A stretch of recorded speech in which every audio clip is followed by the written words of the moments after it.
let's look at properties of fabric.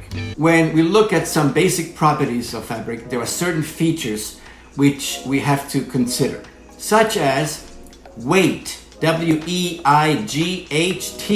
refers to the thickness, the weight, how light or heavy is it. A top weight or lightweight, for example, is suitable for blouses, whereas a bottom weight would be used for pants or coats or dresses and so on. The next is drape, which means how does it drape? How does it hang? How does it move? Is it fluid or is it stiff? Does it have liquid-like properties? Silk, chiffon, rayon, satin fabrics are some of the best fabrics that drape really nicely. Next is durability. In simple terms, it just means, will it last a long time?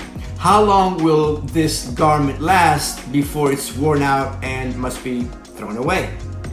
Next, we have softness. Fabric softness has different meanings, but it refers to the comfort, performance, and smoothness. Cotton would be a perfect example of that. Next is construction or structure. Can be as simple as, is it knit or is it woven? But it also refers to the density of the yarns in the warp and the weft direction.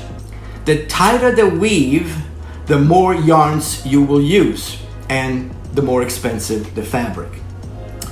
And lastly, breathability is the ability of the fabric to permit water vapor to pass through and allow air to circulate through the weave of the fabric. Does it breathe? So these are some of the properties of fabric. Welcome to Fashion Premier Academy. I will see you in class.